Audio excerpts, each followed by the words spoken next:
days of His Holiness Sri Satyadhyanateertha, knowledge was not easily shared. Even great scholars used to keep their scholarship intact.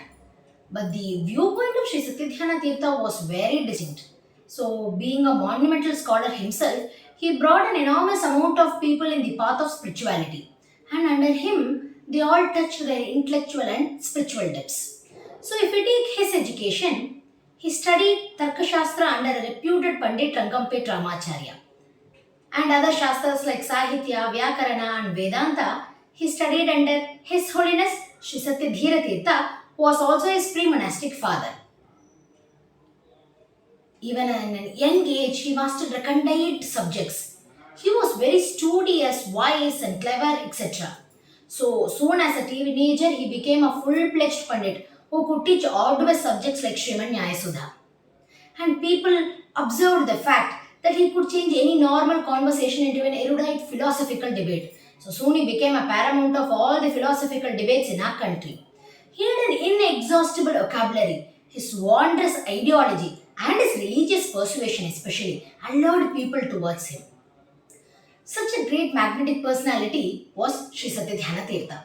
So if we see the Vedic learning tradition which was started by him, his first student was Kinhale Jayacharya, who then became the pontiff of Sri Uttaradimat, Sri Satyadhyanateertha.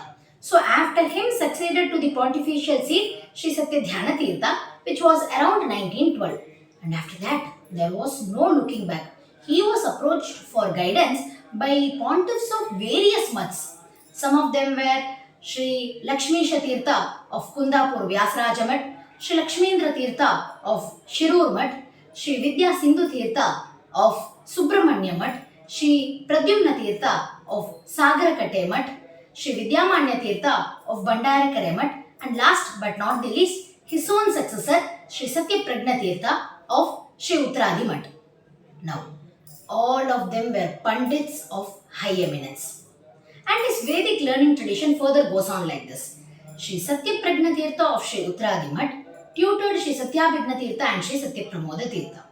Sri Satyapramodateertha, who was the late pontiff of Sri Uttaradi Mat, was the founder and torchbearer of Jaitirtha Vidyapita, which even now produces reputed scholars every year. Even the present pontiff of Sri Uttaradi Mat, Sri Satyatmateertha, also belongs to this Vedic learning tradition. On the other hand, Sri Vidyamanya Tirtha of Bandarakare Mat tutored Sri Vishwesha Tirtha of Pejavar Mat.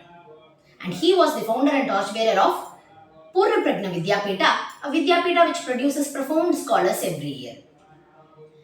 Along with all these, Sri Satyadhyanateertha has tutored an army of giant Pandits, starting from Krishnacharya, Pandurangi, Vedavyasacharya, Malagi, to Rangacharya, Guttal and Mahuli Gopalacharya. I am pained over the fact that I couldn't name each one of them. Sri Mahuli Gopalacharya, who belongs to the last batch of Sri Satyadhyanateertha, was the founder of Sri Satyadhyana Vidyapita, one of the oldest Vidyapita in the Madhva school of thought, which produces renowned scholars every year.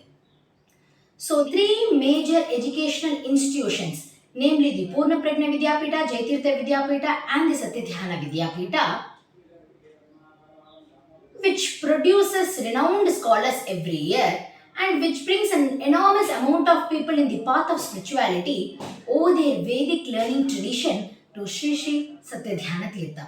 Such endless is the Vedic learning traditional parampara, or what I call the dynasty which was started by him, which has produced a veracity of what we see today in this world.